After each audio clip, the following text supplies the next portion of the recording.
morning. Yes, I know, I look absolutely mental.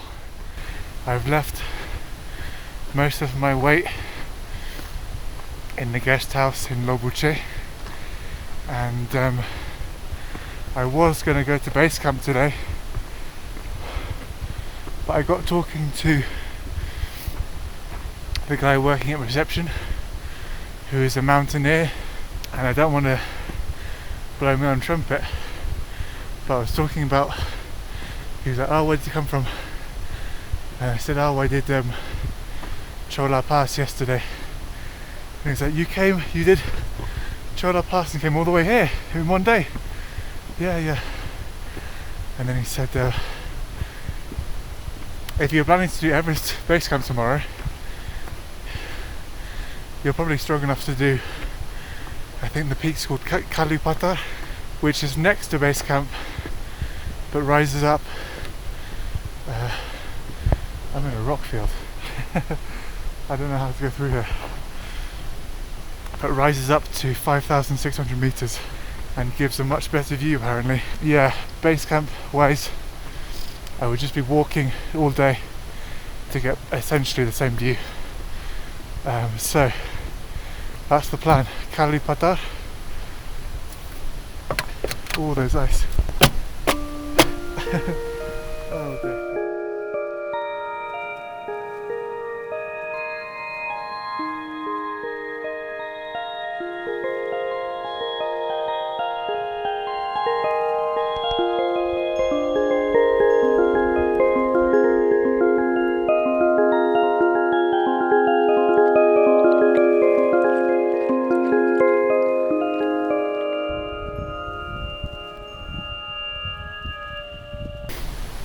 I don't really like this edge I'm on because it's all scree coming up, which landslides very easily.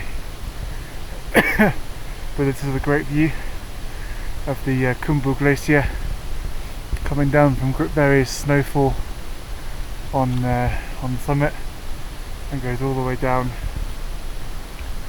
And funnily enough, I'm also drinking it, the same the same water source. As far as I can tell, this kind of brown hill with the line going up is Kalupatar, which is what I'm heading for, and then that there is base camp. The power bank I brought out, which was half full, has frozen.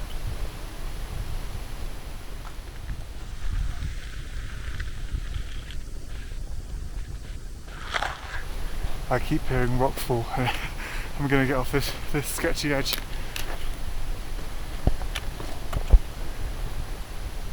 That's from here. Look, the smoke. Fuck this. I hope I didn't cause that. Okay, I'm going to get out of here. Deary me.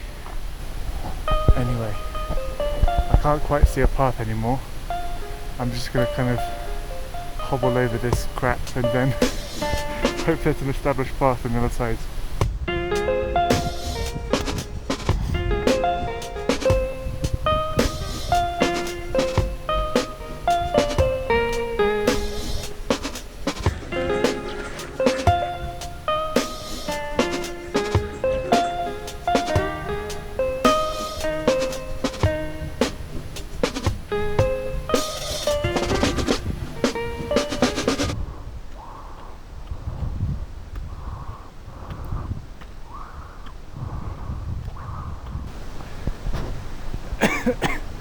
I've just checked my phone and that's a full summit. I've still got to go quite a way up that way. Always the way.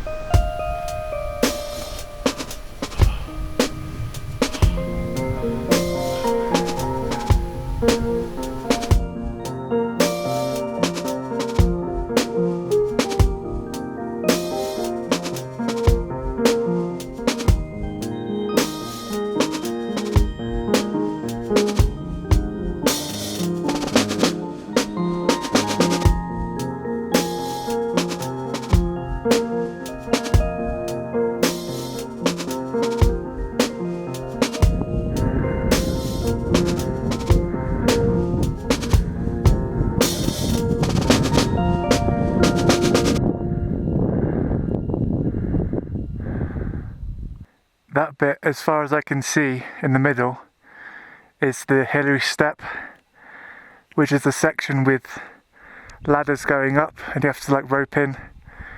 It's a choke point on the way up. I've watched lots of videos of people summiting Everest, and it's surreal to see that point in real life, unless I'm looking at something completely different. But I think that's it, at least.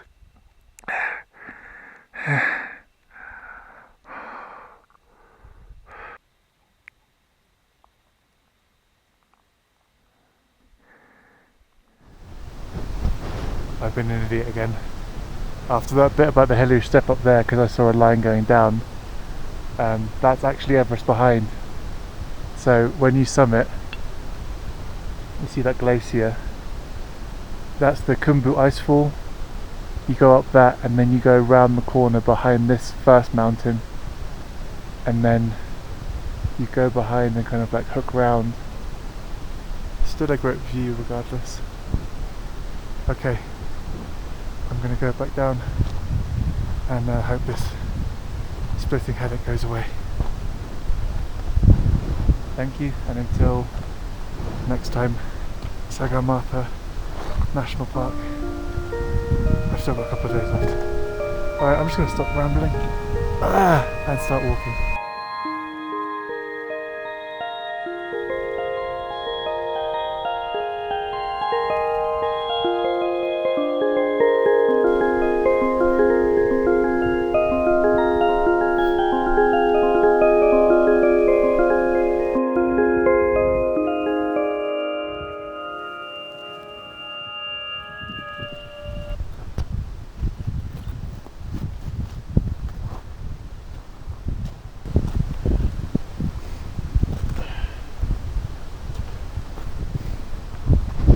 It's really hard to make progress forward because so many bits have landslided away. This is where the path should be, and then you see the path down there and you can't get to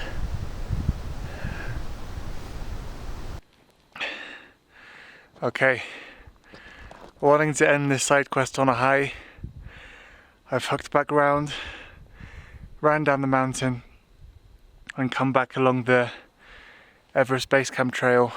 On the Komoot track map I've been following, there are 3 different points saying Everest Base Camp, and this is the second that I've passed.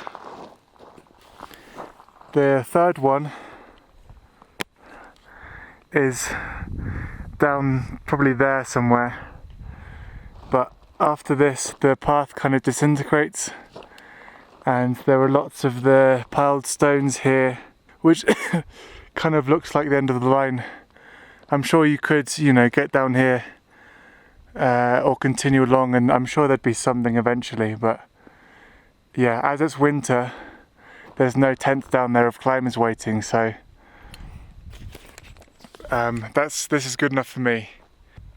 I'm sorry about my low energy levels, but this for me is a win, and I'm going to start the long walk back now. Thank you, good night, much love. Namaste. Nepal, you've been the best country I've ever set foot in, and I've already been looking in the map with ideas of proper summits I want to do.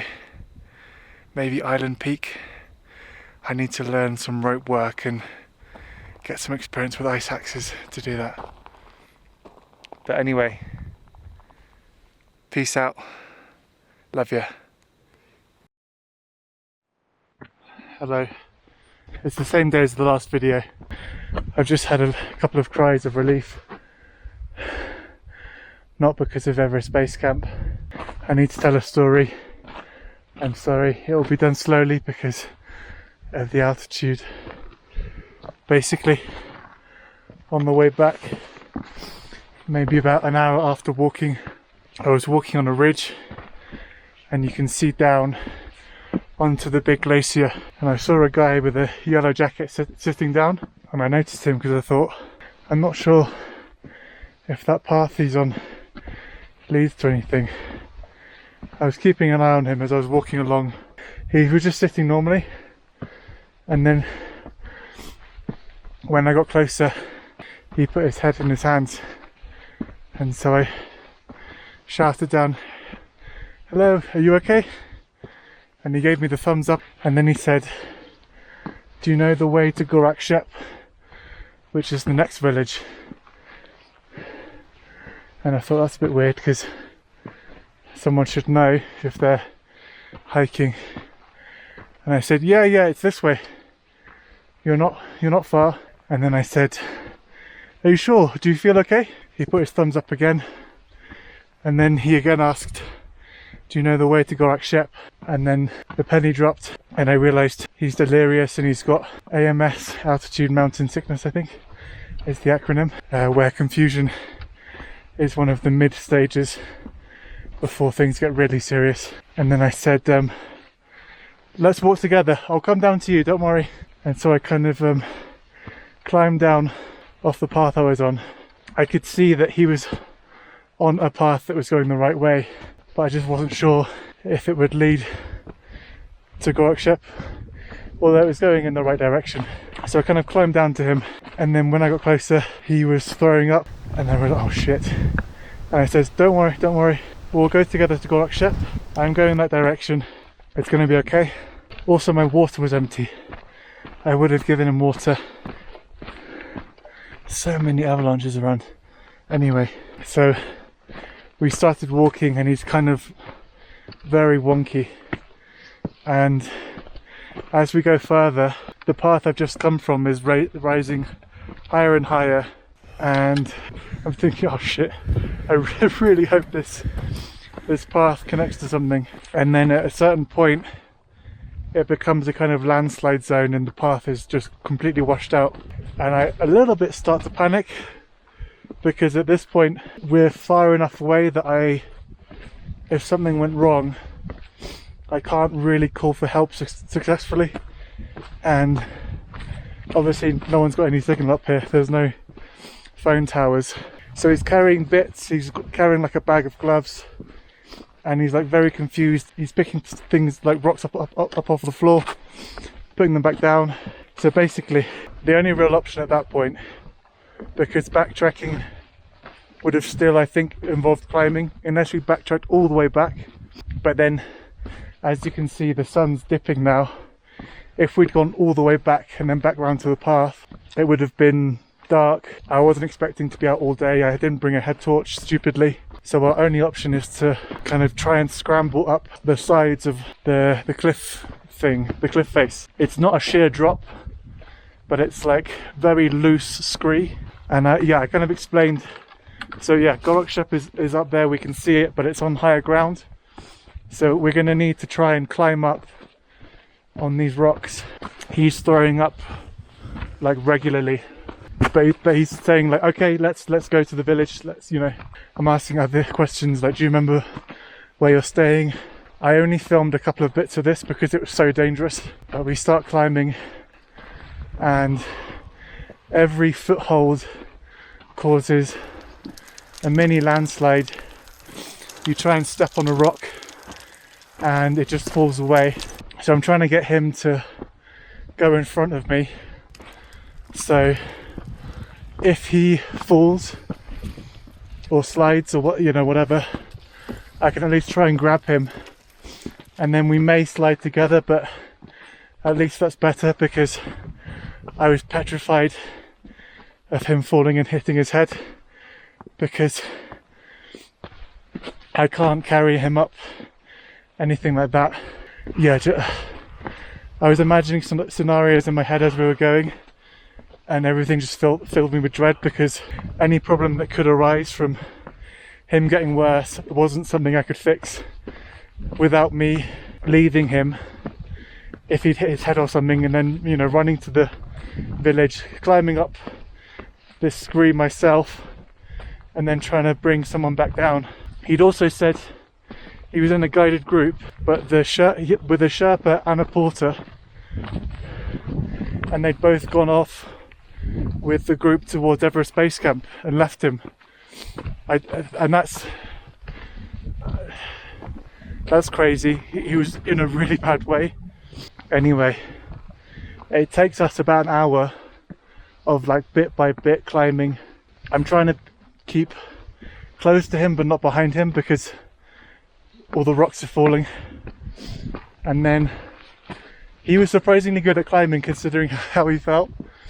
But once he'd climbed up, all of the static rocks in the side had gone. And then I was like, oh shit, it's all dust now. I can't climb up this. So we had a couple of situations of he's managed to get up to to sit on a boulder to regroup, and then he's holding his one walking stick down. I don't know what happened to the other one, to pull me up, and you can see I'm covered in dust. I'm just kind of like spidering on all this loose crap. Nerve-wracking is kind of the word I'm looking for, but doesn't quite cut it. And eventually, after an hour, we peeked over to the top, covered in dust, and he managed to remember which guest house he was with. We are safe. Yeah, we're safe. We made it. We made it. Oh. Wow. We both went in, and he insisted on buying me a Coke, which I've got in my bag. I'm gonna ration that because I've got probably some night walking to do now. Yeah, man, that was horrible, but I'm very glad we both made it out safely. And I dread to think what would have happened if he'd been left on his own, not knowing where to go. He'll never see this, but Yan from Sichuan, China, I'm glad we're both safe, and I'm very angry at your tour leaders for leaving you with the AMS. Anyway, it's been a long day. Yeah, so I'm trying to find my way back now. It's gonna get dark. I've got a phone light, so that's something. Okay, thank you for watching. That was my horrible and stressful post-Everest story. Goodbye.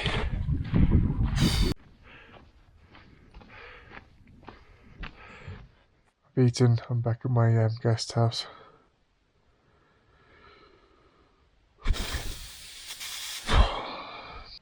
I should feel like happy that I basically...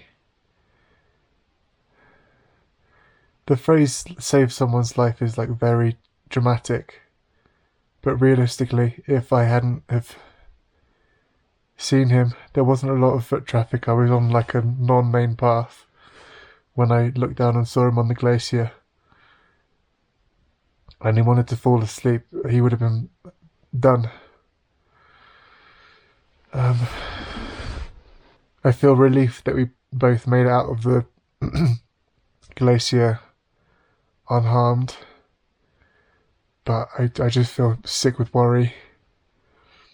When I got him back to his guest house, when he remembered which one it was, and I checked with the guy at reception, do you know this guy? Oh yeah, that's the right one. I explained to the guy at reception what happened, what his symptoms were, which were like, fairly serious, mid to high level altitude sickness. The guy at reception just said, well, he needs to descend then, but he didn't care. And then Jan just went to bed, hadn't eaten or had anything to drink. Also, if I tried to get him down from altitude, you couldn't do it because where I am now is the next village along. It was a 3-hour walk, and we're at basically the same altitude. So without a helicopter like evacuating him, like that, yeah, you can't do anything about that.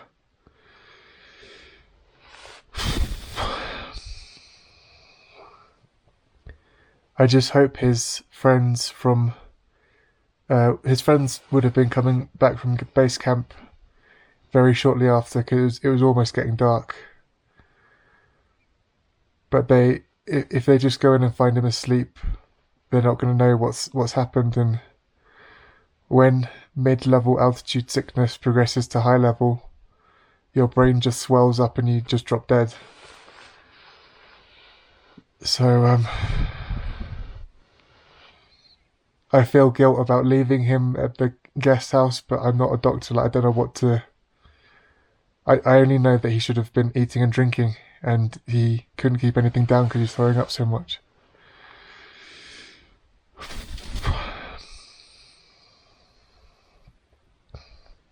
Yeah, not much I can do. Just hope for the best. And yeah, it's been a tough day.